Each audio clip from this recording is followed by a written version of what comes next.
us discussed application of regression techniques. जितनी भी techniques हमने लर्न करी हैं, अब उसकी डिफरेंट सिचुएशंस में डिफरेंट एप्लीकेशंस हैं. तो मैं आपसे एक ऐसी सिचुएशन लूँगा जो कि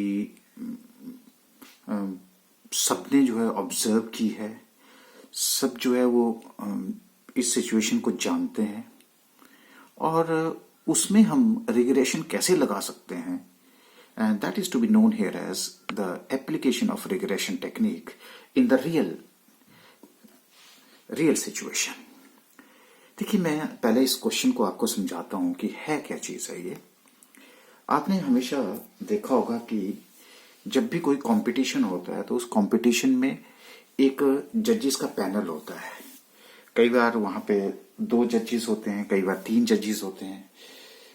इस तरह से जो है कई बार 5 जजेस होते हैं.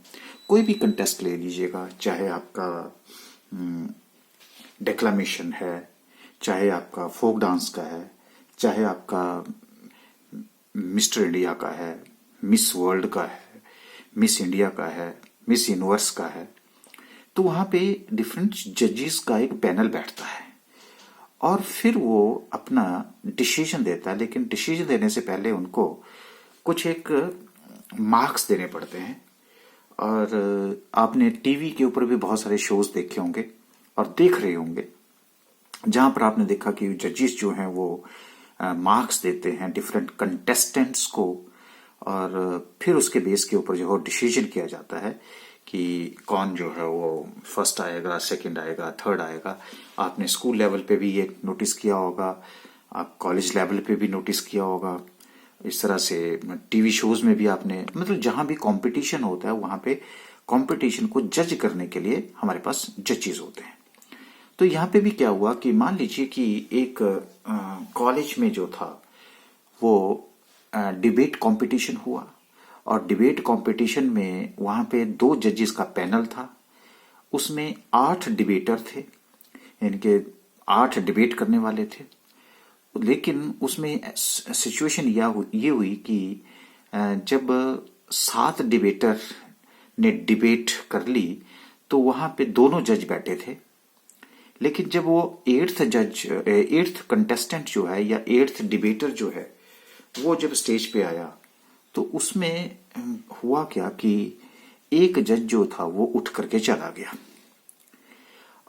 और एक जज जो था वो उसको सुनता रहा और उसने जो है वो मार्क्स दे दिए. लेकिन जो उठ के चला गया वो मार्क्स नहीं दे सका. अब यहाँ पे डिसीजन देना था कि जो 8th कैंडिडेट है, जिस जज ने उसको नहीं देखा, जिस जज ने उसको नहीं सुना, वो अपने अब मार्क्स कैसे देगा और कैसे डिसीजन होगा जब 8th जज उठ करके चला गया. तो देखिए, जब ऐसी सिचुएशन आ जाती है तो उस सिचुएशन के लिए जो 8th जज इवन गायब था, हम उसके जो उसने 7 कंटेस्टेंट्स को स्कोर दिए हैं या दोनों जजेस की जो ऑलरेडी उसने स्कोर दे रखा है यानी कि पास्ट रिकॉर्ड, उसके बेस के ऊपर हम जो एवरेज रिलेशनशिप कैलकुलेट करते हैं और उस एवरेज रिलेशनशिप को बेस बना करके हम एक रिग्रेशन इक्वेशन निकालते हैं. और रिग्रेशन इक्वेशन निकालने के बाद जिस जज ने मार्क्स दे दिए हैं वो हमारे पास इंडिपेंडेंट वेरिएबल आ जाता है और जिस जज ने मार्क्स नहीं दिए होते वो डिपेंडेंट वेरिएबल आता है. तो उस बेस के ऊपर हम उसकी प्रेडिक्शन कर सकते हैं. तो ये एक प्रैक्टिकल मैं आपको सिचुएशन दे रहा हूं और मैक्सिमम टाइम ये एग्जामिनेशन में भी ऐसा जैसा क्वेश्चन जो है वो पूछा जाता है. तो आइए इस क्वेश्चन को पढ़ते हैं. फिर तो मैंने आपको एक बैकग्राउंड बता दी थी कि बैकग्राउंड है क्या है. तो यहाँ पे है ए पैनल ऑफ जजेस ए एंड बी, यानी कि एक जजेस के नाम दे रखे हैं, एक जज ए है, जज बी, ग्रेडेड 7 डिबेटर्स. ठीक है जी. And independently awarded the following marks. अब इंडिपेंडेंटली का मतलब ये है कि आपने देखा होगा कि एक जज को एक जगह बिठाते हैं, दूसरे को दूसरी जगह पे जाकर के बिठाते हैं, जिसकी वजह से वो आपस में उसको कंसल्ट ना कर सकें और वो इंडिपेंडेंटली कैंडिडेट्स को अवार्ड कर सकें, इवेलुएट कर सकें. तो ये डिबेटर थे. आपने देखा होगा कि वहां पे डिबेटर का या तो जजेस के पास नाम चला जाता है या सीरियल नंबर होता है जिसके बेस के ऊपर वो जज करते हैं. तो यहाँ पे डिबेटर नंबर 1, 2, 3, 4, 5, 6, 7 डिबेटर. जो डिबेटर नंबर 1 था उसको ए ने जो मार्क्स दिए वो 40 दिए, बी ने 32 दिए। उसके बाद डिबेटर नंबर 2 ने मार्क्स ए ने जो है वो 34 दिए और बी ने 39। उसी तरह से जो डिबेटर नंबर 3 था उसको 28 और 26। फोर्थ को इसने भी 30 दिए, इसने भी 30 दिए। 5 में 44 और 38, सिक्स्थ ने 38 और 34, सेवंथ ने 31 और 28। इस तरह से दोनों जजेस ने ये स्कोर दे रखे थे 7 डिबेटर्स को। एंड 8th डिबेटर, जो ये जो वाला जो 8th डिबेटर था, ये 8th डिबेटर, ठीक है जी, was awarded 36 marks by जज ए। जज ए ने तो उसको 36 मार्क्स दिए हुए हैं, while जज बी was not present। इसका मतलब ये उस टाइम जो है उठ के चला गया, कोई भी रीजन हो सकता है।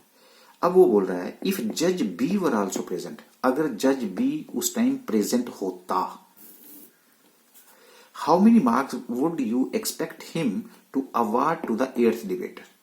वो कहता अगर बी जो है वो वहीं पे बैठा होता और उस कैंडिडेट को जो 8th कंटेस्टेंट है उसकी परफॉर्मेंस को अगर वो देख रहा होता तो बताइए वो इस यहां पे कितने मार्क्स देता।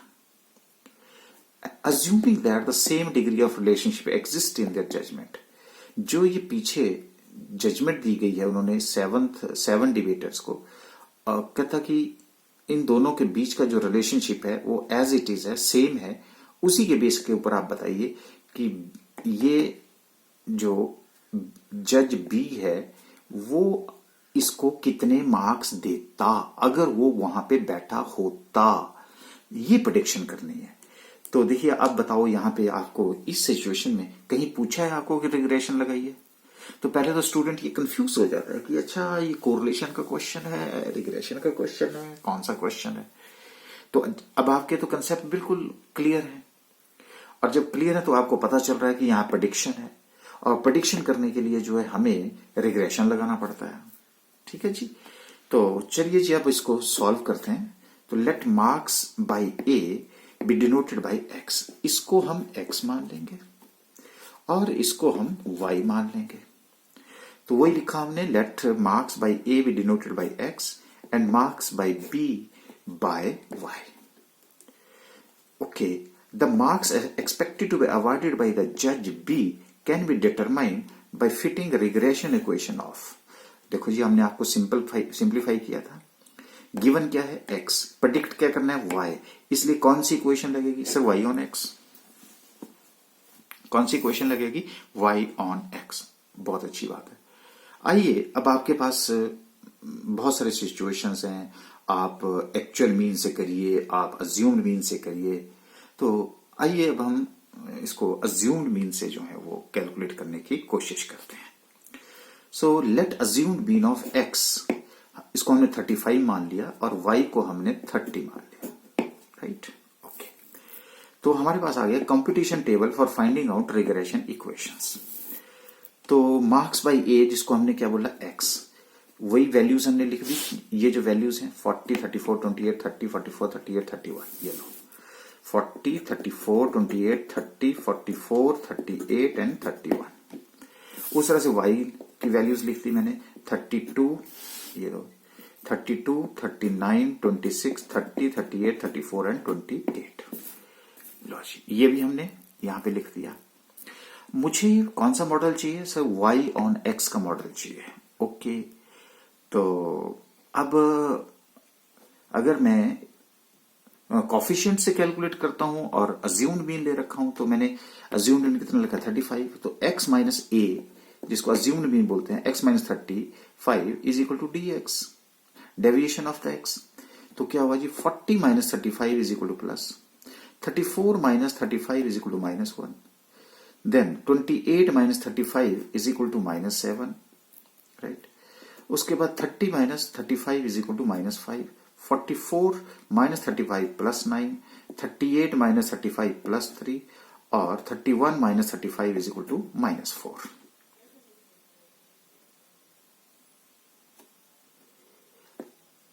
और यहां पे y is equal to 30। Okay, तो यहां पे मेरा अज्यूम्ड मीन कितना है 30 है। 32 minus 30 is equal to plus 2. 39 minus 30 is equal to plus 9. 26 minus 30 is equal to minus 4. 30 minus 30 is equal to 0. 38 minus 30 is equal to plus 8. 34 minus 30 is equal to plus 4. 28 minus 30 is equal to minus 2. ये मेरा आ गया dx, ये आ गया मेरा dy. Deviation from assumed mean is to of y variable, that is to be dy. d square x 25, 1 का 1, 7 का 49, 5 का 25, 9 का 81, 3 का 9, 4 का 16. उस तरह से 2 का 4, 9 का 81, 4 का 16, 0 का 0, 8 का 64, 4 का 16, 2 का 4. अब मुझे चाहिए dx dy. तो dx plus 5 into 2 is equal to 10. Minus 1 into 9 is equal to minus 9. Minus 7 minus 4 is equal to 28. Minus 5 into 0 is equal to 0. 9 into 8 is equal to 72. 3 into 4 is equal to 12. Minus 4 into minus 2 is equal to 8. तो sigma x मैंने total किया इसका 245. dx ये 0 आ गया, इसका मतलब है कि ये एक्चुअल मीन, हमारी प्रॉपर्टी है कि ये यही एक्चुअल मीन होगा, क्योंकि deviation from actual mean is always 0. D square X is equal to का टोटल हो गया मेरा 206 और सिग्मा वाई का टोटल है 227. सिग्मा डी वाई का टोटल है 17. सिग्मा डी स्क्वायर वाई का टोटल है 185 और sigma D x D Y is equal to 121. Right. और n मेरे पास पेयर जो है 1 2 3 4 5 6 एंड 7, तो n is equal to 7. y on x, तो पहले मैंने मीन निकाला y का, which is equal to sigma y divided by n.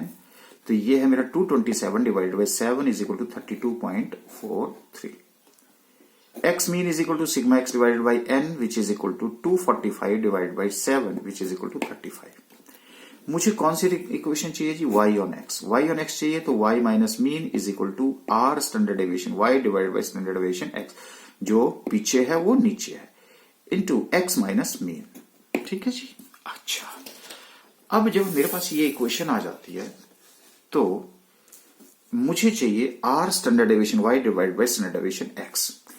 और अभी अभी हमने डिस्कस किया था कि ये किसके बराबर होता है? So sigma D x D y minus sigma D x into d y divide by n, sigma D square x minus sigma D x का whole square divide by n. Right.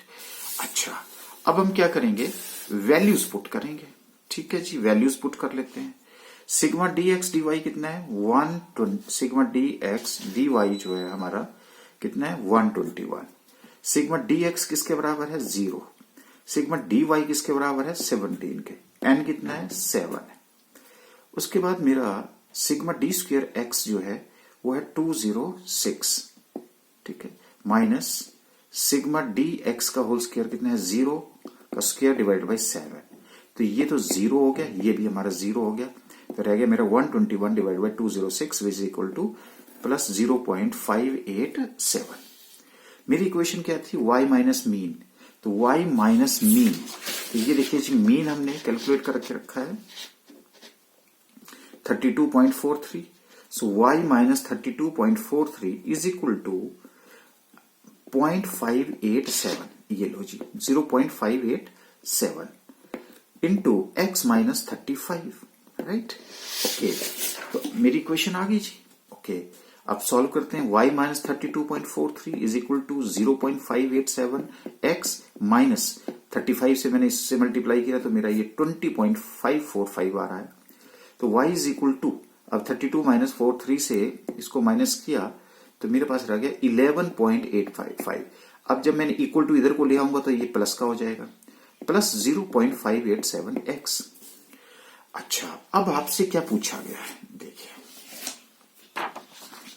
हमें पूछा है कि अगर x यानी कि marks by ए ने 36 दे दिए तो b के कितने होंगे? इसका मतलब है 36 is the independent variable. x की वैल्यू पुट करेंगे हम. ओके, लो जी. तो for x is equal to 36 y shall be कितना होगा? तो y is equal to 11.885 plus 0.587 into 36 which is equal to 11.885 plus 21.132 which is equal to 33.017. इसका मतलब क्या हुआ कि 33.017 मार्क्स ये देता। अब बताओ जी, सबके हो गए? नहीं तो लोग बोलते हेरा फेरी करवा दी, हेरा फेरी कर दी। लेकिन जब आपको स्टैट की नॉलेज है और स्टैट में रिग्रेशन की नॉलेज है तो आपको घबराने की जरूरत नहीं है। आप इस स्कोर को रिग्रेशन की टूल लगा करके आप इसकी प्रेडिक्शन कर सकते हैं, जिसमें कोई पार्शियलिटी नहीं होगी। तो अब आप क्या कर सकते हैं, आप इसका टोटल करके एवरेज निकाल करके आप बता सकते हैं कि कौन है फर्स्ट होगा, कौन सेकंड है, कौन थर्ड जो है हो सकता है। तो ये थी जी, हमने एक जो मैक्सिमम टाइम एग्जाम में भी क्वेश्चन होता है और इसकी प्रैक्टिकल एप्लीकेशन क्या है। This is a very useful tool. इसलिए जो रिसर्च मैंने आपको ये बताया था कि कॉमर्स और इकोनॉमिक्स में जितनी भी रिसर्चेज होती हैं और उस रिसर्चर को अगर रिग्रेशन की नॉलेज है तो मैं कहता हूं कि बड़ी सी बड़ी प्रॉब्लम, बड़ी से बड़ा रिसर्च का प्रोजेक्ट वो आराम से कर सकता है। आई होप कि अब ये आपका जो रिग्रेशन एनालिसिस है वो बिल्कुल क्लियर हो गया होगा। चलिए एक और क्वेश्चन जो है, कई बार for 50 students of a class the regression of marks in statistics x, statistics हमने x, on the marks in accountancy y is 3y minus 5x plus 180 is equal to 0। लो जी, ये रिग्रेशन इक्वेशन किसकी दे दी है जी? स्टैट और अकाउंटेंसी के मार्क्स की। y अकाउंटेंसी है, x जो है मेरा स्टैट है, ऐसे दे रखा है। The mean marks of accountancy is 44. Low ji, and variance of the marks in statistics is 9/16. variance दे रखा है, ठीक। 9/16 of the variance of the marks in accountancy. जितना वेरियंस अकाउंटेंसी का है उसका 9/6 जो है वो स्टैटिस्टिक्स का वेरियंस है। Find the mean marks of statistics and the coefficient of correlation between marks in two subjects. लो जी, अब ऐसी सिचुएशन आ गई तो क्या करेंगे? कोई बात नहीं है, नॉलेज जब है और आपका कंसेप्ट क्लियर है तो सब कुछ सॉल्व होगा। तो let marks in the statistics be denoted by x, पहले भी है। Marks in accountancy is y। Mean marks of statistics कितने दे रखे हैं जी आपके पास? तो मीन मार्क्स ऑफ स्टैटिस्टिक्स ढूंढने हैं ना, हमने ये पूछा है ना, find out the mean marks of statistics. तो पहले मेरे पास regression equation of x on y, क्योंकि मुझे ढूंढना क्या है, स्टैटिस्टिक्स के मार्क ढूंढने हैं तो वो x है। अगर x है तो कौन सा वेरिएबल लगेगा? x ऑन y, क्योंकि y दे रखा है वो डिपेंडेंट है, ये इंडिपेंडेंट है, ये डिपेंडेंट है। अब उसके बाद वो क्या दे रखा है मेरे पास? 3y minus 5x plus 180 is equal to 0। तो मैं इसको इक्वेशन फॉर्म में ले आता हूं क्योंकि ये फाइंड आउट करना है। तो जब फाइंड आउट करना है तो 5x is equal to 3y plus 180, ठीक है जी, क्वाड्रेटिक इक्वेशन है ना। तो अब मैंने कॉमन जो है 5 है तो क्या हो गया? x इज इक्वल टू 5 से जब मैंने 3 को डिवाइड किया तो 0.6y प्लस 36, ठीक है जी। अब मेरे पास y कितना दे रखा है? 44, मीन दे रखा है ना, y इज इक्वल टू 44। तो x is equal to, x किसके बराबर हो जाएगा? 0.6 into 44 plus 36 which is equal to 62.4। अब पहला क्वेश्चन का आंसर मुझे मिल गया और वो क्वेश्चन का आंसर क्या था कि find out the mean marks of the statistics. Statistics के जो मीन मार्क्स हैं वो कितने हैं? 62.4। अब मेरे से पूछा है coefficient of correlation between the marks in two subjects. Okay, तो आपको पता है कि जो कोएफिशिएंट ऑफ कोरिलेशन है, अब x इज इक्वल टू, मेरे पास इक्वेशन क्या है? x is equal to 0.6y plus 36 है और bxy, क्योंकि अल्टीमेटली क्या होता है मेरे पास? x इज इक्वल टू, ठीक है, क्या होगा? a प्लस by होता है। तो ये by जो है कोएफिशिएंट किसका? x ऑन y है। तो ये किसके बराबर है? ये देखो b के साथ क्या लगा है? ये लगा है, तो ये क्या है? by है, this is equal to b। तो bxy इज इक्वल टू 0.6 आ रहा है। ओके, अब देखिए यहां पे क्या दे रखा है? वेरियंस दे रखा है। तो ये अंडर रूट के बिना होता है वेरियंस, नहीं है तो डिस्पर्सन का चैप्टर हमने पढ़ा है वहां पे। अब वो बोल रहा है the variance of marks in statistics is 9/6 of the variance of marks in accountancy. Okay, तो ये जो x है वो स्टैटिस्टिक्स है। तो स्टैटिस्टिक्स का जो वेरियंस है वो अकाउंटेंसी के वेरियांस का 9/6 है, तो मैंने भी लिख दिया variance of X is equal to 9/6 of variance of accountancy, given है। ओके, तो अब ये किसके बराबर हो गया, ये देखिए, क्योंकि आर किसके बराबर होता है आपको पता है, आर, तो वेरियांस ये और standard variance of X divided by variance of Y is equal to 9/6, solve करके दिया ना जी मैं आपको। ओके, तो क्या हो गया, अब हमारे पास जब हम स्टैंडर्ड डेविएशन कैलकुलेट करेंगे तो standard deviation X standard deviation Y इसके ऊपर अंडर रूट लग जाएगा, विच इज इक्वल टू 3/4।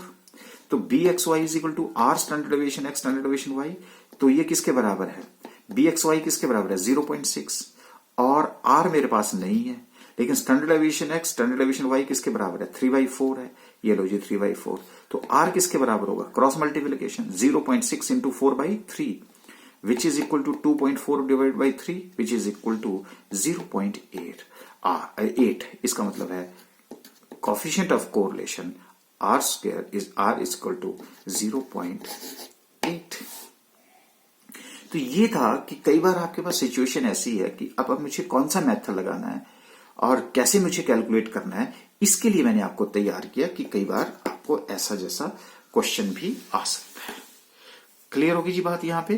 तो ये कुछ एक आपकी जो थी वो एप्लीकेशन ऑफ रिग्रेशन टेक्निक थी, और अब आप जितनी ज्यादा प्रैक्टिस करेंगे उतने ज्यादा आप रिग्रेशन में मास्टर बन जाएंगे, राइट।